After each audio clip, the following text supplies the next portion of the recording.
Continuing now with former President George W. Bush. Shortly after the 9/11 attack in the year 2001, the president decided to invade Afghanistan to remove the Taliban government, which had harbored al-Qaeda. The invasion took place just about 9 years ago, but the war is still dicey. Afghanistan. Now, this is a horror over there, okay? It's a horror because our people are over there. Karzai is corrupt. The thing may go either way. We got a brilliant General Petraeus. And people are going, oh, you know, we get $13 trillion debt. Now we're spending $1 trillion in Afghanistan. Are you optimistic about Afghanistan? It's going to take time, but I think the mission is necessary. And remember, this is the place from which attacks were launched that killed 3,000 of our people. We know the rationale. No, I know. No, but there's other rationale, like human rights for women. And the fundamental question for those who say get out is, are we willing to live with the fact that people will live under unspeakable violence? A lot of Americans are willing to do that. Well, then I'm not. But are you optimistic that we can defeat? Yes. I'm optimistic that democracy will ultimately prevail, just like I'm optimistic democracy will prevail in Iraq. I'm not optimistic if we leave. Iran. Yes. One of the things that you said in the book, and again, the book is a very honest book. It is. Thank you. All right? You said, I felt bad because I left that unresolved problem on the table. Yeah, I mean, we couldn't resolve it, right? Right. And it's getting worse. Are you optimistic that the United States and the rest of the civilized world can keep those people from getting a nuclear weapon? Well, in the book, I talked about two clocks.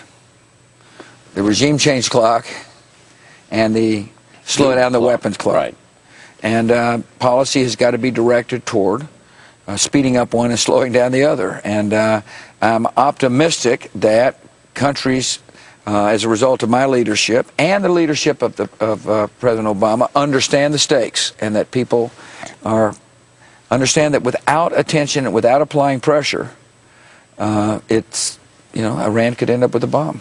Why is there the knowledge to have a bomb? Let's put it that way. Right.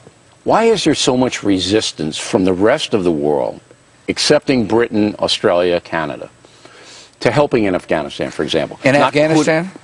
All over.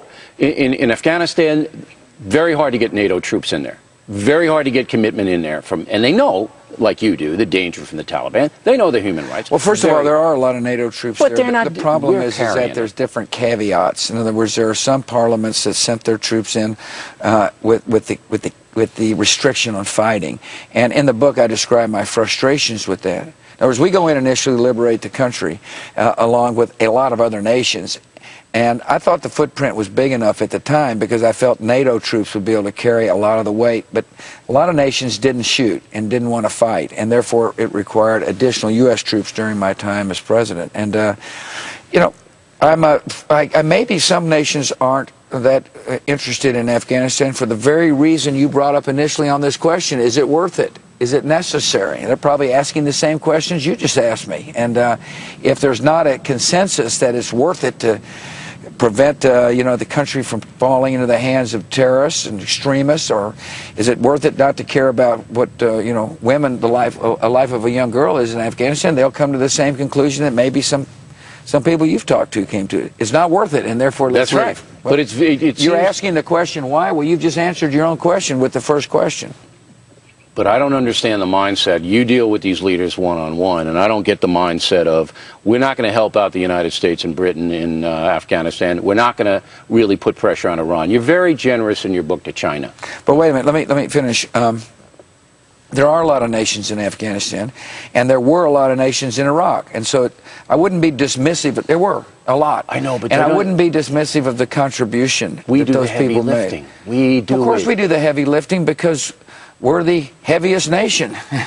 We're a big, powerful nation. Don't you think it can be spread out a little bit more? We did spread it out, and I of course, I want to defend the contribution that a country like Slovenia made.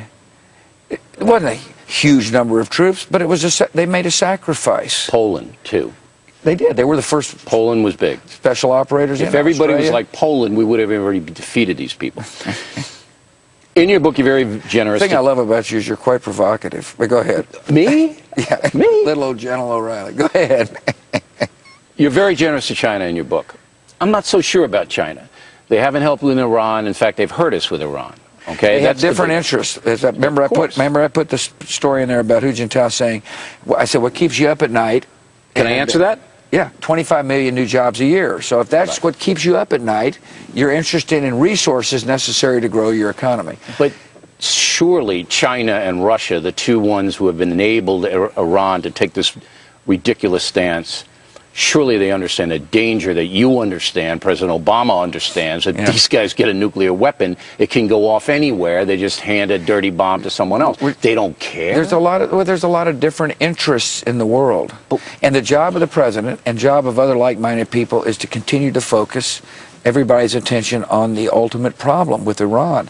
But yeah, they care, but they also want to create wealth in their economy, and they want to grow jobs, and that's what makes this issue so difficult, is that there are disparate interests. Not everybody agrees with you or me, and the job of diplomacy is to continue to rally the coalition. I believe any U.S. president must use diplomacy to solve the problem before any other methods are used. Well, certainly President Obama agrees with you on that, so there's some common ground.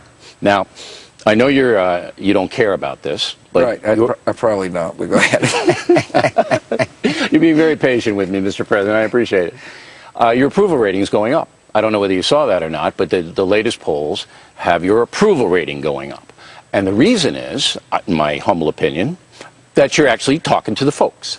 That you spent this week on a number of programs explaining why you did Imagine how high it's going to be after talking with you. It's going to be through the roof, and I appreciate it. Thank you.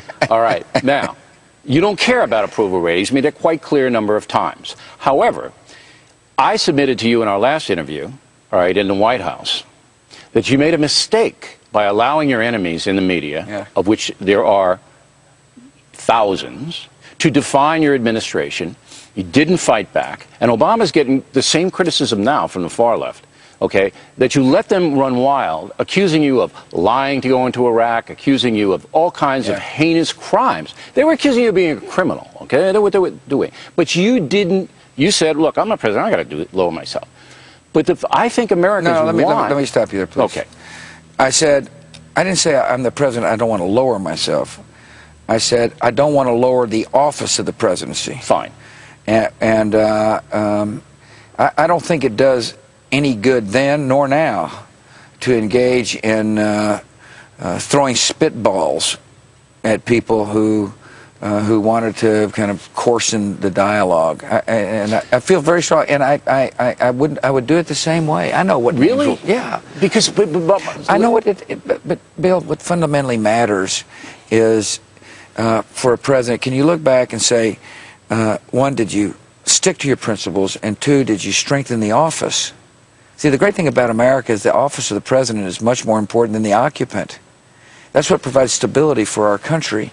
And I felt it would weaken the presidency, not me, weaken the presidency to engage in all this name-calling. And I didn't want you to do that. I'm comfortable with that decision. I wanted you to do what you did in your book while you were sitting in the White House, in the sense that you explained exactly why you did what you did, so that the American people wouldn't buy the propaganda that your enemies were throwing out. Well, in all due respect, I spent a lot of time explaining. The problem is that sometimes the explanations required more than 30 seconds.